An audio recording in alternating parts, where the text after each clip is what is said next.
అందరికీ నమస్కారం। ఈ రోజు నేను కౌన్సిల్ లో మరొక మారు చైర్మన్ గారికి నా రాజీనామా యాక్సెప్ట్ చేయమని అడగడం జరిగింది। ఎందుకంటే నైతికత అనేటటువంటిది మనుషులుగా మన మనుగడకు చాలా అవసరం। నైతికత లేకపోతే మనుషులకు జంతువులకు తేడా ఉండదు। మనం మనుషులుగా ఒక సంఘంగా ఒక గుంపుగా ఒక పార్టీగా ఒక సంస్థలుగా ఆర్గనైజ్ అవ్వడంలోని అర్థం ఏంటంటే పెద్ద ఎత్తున సమాజానికి ఏదైనా మంచి చేద్దామని ఆర్గనైజ్ అవుతాం। టీఆర్ఎస్ పార్టీ పుట్టినప్పుడు తెలంగాణ రాష్ట్ర సాధన కోసం మరి అందరం కూడా కట్టుబడితో కట్టడితో పనిచేసినాం। తదనంతర కాలంలో ఎప్పుడైతే అధికారం వచ్చిందో ఎప్పుడైతే తెలంగాణ ఉద్యమ ద్రోహులంతా కూడా టీఆర్ఎస్ పార్టీలో చేరారో అసలైన ఉద్యమకారులను ఉద్యమంలో మనతో కలిసి పనిచేసినటువంటి ఉద్యమ సహచరులను రాత్రనక పగలనక గుర్తింపు ఉన్నా లేకపోయినా కార్యకర్తలుగా గ్రామాన పనిచేసినటువంటి లక్షలాది మందికి మరి టీఆర్ఎస్ పార్టీలో ఏనాడు ఇస్మంత కూడా గౌరవం దక్కలేదు। వేలు పోస్టులు డైరెక్టర్ పోస్టులు ఖాళీగా ఉంటే ప్రభుత్వంలోకి వస్తే కనీసం ఒక తెలంగాణ ఉద్యమకారుడు కూడా పార్టీ నాయకత్వానికి గుర్తు రాకపోవడం చాలా శోచనీయం। తెలంగాణ ఉద్యమంలో వేలాది మంది ఆడబిడ్డలు పాల్గొంటే నాలాంటి ఒకరిద్దరికి తప్పితే అవకాశాలు వేరే వాళ్ళకి రాకపోవడం దారుణం। అవకాశాలు వచ్చిన నాలాంటి ఒకరిద్దరిని కూడా చిత్రహింసలు పెట్టి నానా విధాలుగా కట్టడిలు చేసి నానా విధాలుగా అవమానం చేసి రాజకీయంగా ఎదగకుండా చేసి మరి ఆ పార్టీ ఏం సాధించుకుందో తెలంగాణ ప్రజలకు చెప్పాలి। 9.5 సంవత్సరాలలో దాదాపు 14 లక్షల కోట్ల బడ్జెట్ పెట్టి అందులో 12 లక్షల కోట్లు ఖర్చు పెట్టి 1,89,00,000 కోట్లు కేవలం ఇరిగేషన్ పెట్టినటువంటి మరి బీఆర్ఎస్ పార్టీ కనీసం ఎందుకు పేద ప్రజలకు ఇండ్లు ఇవ్వలేకపోయిందో తెలంగాణ ప్రజలకు సమాధానం చెప్పాలి। మరి చేసినాం, కొంత మంచి చేసినాం, కానీ అది పర్మనెంట్గా అందేటట్టుగా చేయలేదు। ఇంకా పెద్ద ఎత్తున చేస్తారన్న ఆలోచన ఆశ తెలంగాణ ప్రజలకు ఉండే। బీఆర్ఎస్ పార్టీ నుండి ఇవాళ ఎంతోమందికి ఆశలు అడియాశలు అయిపోయినాయి। ఆశించినటువంటి వారందరం కూడా ఇబ్బంది పడ్డటువంటి పరిస్థితి। గౌరవాన్ని ఆశించినాం, గుర్తింపును ఆశించినాం। జనవరి 26 నాడో ఆగస్టు 15 నాడో జూన్ 2 నాడో ఒక తామ్రపత్రం ఆశించారు। అంతకుమించి మా ఉద్యమకారులు ఏం ఆశించలే, కానీ వాళ్ళకి ఎన్నడూ గుర్తింపు ఇవ్వలే। ఐడి కార్డులు అడిగితే ఆ గుర్తింపు ఇవ్వలే। వాళ్ళని కాదని కాంగ్రెస్ పార్టీని గెలిపిస్తే వచ్చినటువంటి కాంగ్రెస్ పార్టీ కూడా గత 2 సంవత్సరాలుగా మరి ప్రజలను ఉద్యమకారులను మహిళలను ముఖ్యంగా నిరుద్యోగులను విపరీతంగా మోసం చేస్తూ వస్తున్నది। ఈ 2 పార్టీలు కూడా తెలంగాణ ప్రజలను గత 12 ఏళ్లలో మభ్యపెట్టిండ్రు, మోసం చేసిండ్రు తప్పితే ఒరిగిందేమీ లేదు। అందుకే ఈ రాష్ట్రంలో తెలంగాణ పేరును తనలో నింపుకున్నటువంటి తెలంగాణ ప్రజల యొక్క రాజకీయ అస్తిత్వాన్ని కాపాడేటటువంటి పొలిటికల్ పార్టీ రావాల్సినటువంటి అవసరం ఉన్నది। తప్పకుండా తెలంగాణ జాగృతి ఒక పార్టీగా ఎదుగుతుంది, పొలిటికల్ పార్టీగా ఎదుగుతుంది।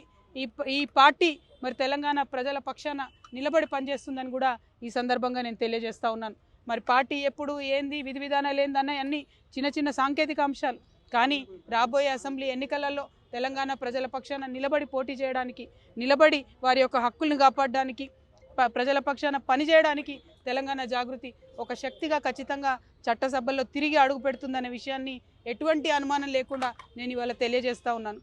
నేను ఆహ్వానం పలుకుతా ఉన్నాను మా లెఫ్ట్ పార్టీ సోదరులకు, మావోయిస్ట్ సింపథైజర్లకు, మావోయిస్టులకు, ఎవరైతే మనుగడ సాగించలేకపోతా ఉన్నారో, ఎవరైతే కొత్త రాజకీయ శక్తులు రావాలి ఈ రాష్ట్రంలో ఆలోచిస్తున్నారో, ఎవరైతే ప్రజాస్వామ్యబద్ధంగా పనిచేసే పార్టీలు రావాలనుకుంటున్నారో రండి। ఒక ఆడబిడ్డగా నేను ముందడుగేస్తున్నా, నాకు మద్దతు ఇవ్వండి। నేను మా విద్యార్థి లోకాన్ని పిలుస్తా ఉన్నా, ఇంతవరకు ఫీజు రియంబర్స్మెంట్ రాని మీరు పిడికిలు బిగించండి, జాగృతిలో చేరండి, పోరాటం చేయండి। మా నిరుద్యోగ యువకులకు నేను పిలిపిస్తా ఉన్నా, మీకు ఒక కొత్త రాజకీయ వేదిక వస్తుంది, మీ పక్షాన నిలబడి కొట్లాడడానికి, ఉపాధి అవకాశాలు కల్పించడానికి, మీకోసం పనిచేయడానికి ఒక కొత్త రాజకీయ వేదిక ఈ రాష్ట్రంలో రాబోతా ఉంది। అందరికన్నా ఎక్కువ మా ఆడబిడ్డల్ని కోరుతా ఉన్నా, ఒక ఆడబిడ్డగా తెలంగాణ రాజకీయ అస్తిత్వాన్ని కాపాడడం కోసం, మన ఆడబిడ్డల హక్కులు కాపాడడం కోసం నేను ముందడుగేస్తా ఉన్నాను। నన్ను దీవించండి, ఆశీర్వదించండి, నాతో పాటు నడవండి। ఒక అవమాన భారంతో తల్లిగారింటి నుంచి, ఒక అవమాన భారంతో ఇంటి పార్టీ నుంచి నేను ఇవాళ అన్ని బంధనాలు తెంచుకొని బయటకు వస్తా ఉన్నా। అది కేవలం నా ఆత్మగౌరవం కోసం జరుగుతున్న పోరాటం ఇది। నాలాగా తెలంగాణ ఆడబిడ్డలందరికీ కూడా రేషం ఎక్కువ, మనం ఎవరి మీద ఆధారపడం, ఎవరిని ఏమీ అడగం, కానీ అవమానిస్తే మాత్రం చూస్తూ ఊరుకోము. అత్యంత అవమానకరంగా నన్ను పార్టీ నుండి బయట పంపినారు. ఖచ్చితంగా నేను ఈ రాష్ట్రంలో ప్రజల పక్షాన నిలబడి పనిచేస్తాను. ఆ దేవుడి దయతో, ప్రజల దయతో గొప్ప రాజకీయ శక్తిగా తెలంగాణలో ఎదుగుతాం. దానికోసం మా ఆడబిడ్డల సహకారం నాకు కావాలని చెప్పి నేను కోరుతా ఉన్నా. ప్రతి ఒక్కరి కోసం, ఆదివాసీల కోసం, గిరిజనుల కోసం, దళితుల కోసం, మైనారిటీల కోసం, ఆడబిడ్డల కోసం పనిచేసేటటువంటి ఒక కొత్త రాజకీయ శక్తి రావాలి. ఎటువంటి పొలిటికల్ బ్యాక్గ్రౌండ్ లేనటువంటి వాళ్ళు కూడా రాష్ట్ర రాజకీయాల్లో మార్పు తేగలుగుతామనే ఆలోచించేటటువంటి ఒక వేదిక మీకు కావాలి. అటువంటి వేదికను మీకు ఇస్తానని మాట ఇస్తూ మరొక ప్రయత్నం నేను చేస్తున్నా. నాకు అండగా నిలబడాలని కోరుతున్నా. I request all our minority Telangana population to support me in my step that I am going to take now. We are going to form a political party in this state. It will definitely create a lot of space for people who wanted to work in a democratic front, people who wanted to work in a democratic forum. The party BRS, which we thought was our own party, our own Telangana People's Party, has betrayed us in number of issues. It has not fulfilled our aspirations. We need to work towards fulfilling our aspirations. BRS party has spent about 1.89 lakh crores on irrigation in the last 10 years, but not even one new acre has come into farming today. So in many aspects BRS has failed us. More than anything, we wanted to work for our self-respect.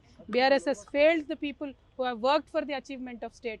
So I urge the people of Telangana that I am going to take a step forward. I am going to form a political party in Telangana. Kindly support me. Kindly empower me. By empowering Telangana Jagruti, you will be empowering the people of Telangana. You will be working towards the goals that are left unfulfilled by the BRS party. We will work towards a bright future. मैं हमारे सारे मुसलमान भाई बहनों से भी request करती हूँ, तेलंगाना में एक सेक्युलर फोर्स की ज़रूरत है. तेलंगाना में एक सेक्युलर और अनबायस्ड फोर्स की ज़रूरत है. हम काम करेंगे, हम एक नया पॉलिटिकल पार्टी फॉर्म करेंगे, आपके लिए लड़ेंगे, आपके हक के लिए लड़ेंगे, हम सारी तेलंगाना के अवाम के हक के लिए लड़ेंगे. जिस तरीके से बहुत ही बेदर्दी से मुझे BRS पार्टी से निकाल दिया गया और जिस तरीके से मेरा इंसल्ट करके निकाल दिया गया, मैं आप सबसे रिक्वेस्ट करती हूँ, सेल्फ रेस्पेक्ट के लिए हम जीते हैं, सेल्फ रेस्पेक्ट के लिए हम मरते हैं. हमारी सारे भाई बहनों से मेरी रिक्वेस्ट यही है, हम अपने सेल्फ रेस्पेक्ट को प्रिजर्व करने के लिए, तेलंगाना के आवाम के तरक्की के लिए, तेलंगाना के आवाम के सेल्फ रेस्पेक्ट को प्रिजर्व करने के लिए हम काम करेंगे. हमारे साथ दीजिए, हमें आशीर्वाद दीजिए, हिम्मत दीजिए, साथ मिल के चलिए. Thank you. जय तेलंगाना.